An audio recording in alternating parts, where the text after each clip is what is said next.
গত ২৪ ঘন্টায় হাম ও উপসর্গে ১৩ জনের মৃত্যু হয়েছে আর ২,১৩২ জন আক্রান্ত হয়েছে বলে জানিয়েছে স্বাস্থ্য অধিদপ্তর। এদিকে ঈদে বাড়ি ফেরার সময় হামের প্রকোপ বাড়তে পারে বলে আশঙ্কা প্রকাশ করেছেন স্বাস্থ্যমন্ত্রী সরদার সাখাওয়াত হোসেন বকুল। দুপুরে সচিবালয়ে সাংবাদিকদের প্রশ্নের জবাবে তিনি এমন আশঙ্কার কথা জানান। এর আগে international federation of red cross and red crescent societies IFRC'র পক্ষ থেকে ১১ set ventilator, ২৭ set nebulizer, ২৭ set oxygen flowmeter ও ১ লাখ স্যালাইন স্বাস্থ্যমন্ত্রীর নিকট হস্তান্তর করা হয়।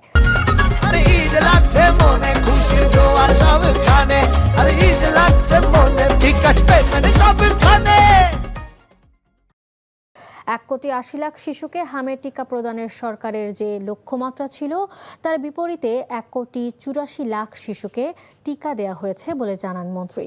হামের টিকার সংকটের জন্য যারা দায়ী তাদের বিরুদ্ধে কোনো ব্যবস্থা নেওয়া হবে কিনা এমন প্রশ্নের জবাবে স্বাস্থ্যমন্ত্রী বলেন, দায়ীদের খুঁজে বের করার চেয়ে পরিস্থিতি সামাল দেয়া এখন জরুরি বলে মনে করেন তিনি। বিশেষজ্ঞ ডাক্তাররা অ্যাপ্রিহেন্ড করতেছেন যে ফ্রি মিক্সিং এর ফলে এই ঈদে বাস যাত্রা, ট্রেন যাত্রা, আত্মীয় স্বজনের বাড়িতে বেড়াতে যাওয়া, এইভাবে যদি হাম রোগীর সংস্পর্শে ভালো মানুষগুলি আসে, সুস্থ বাচ্চারা, তাহলে দেয়ার ইজ এ পসিবিলিটি, একটা সম্ভাবনা থাকবে আরেকটু বেড়ে যাওয়ার।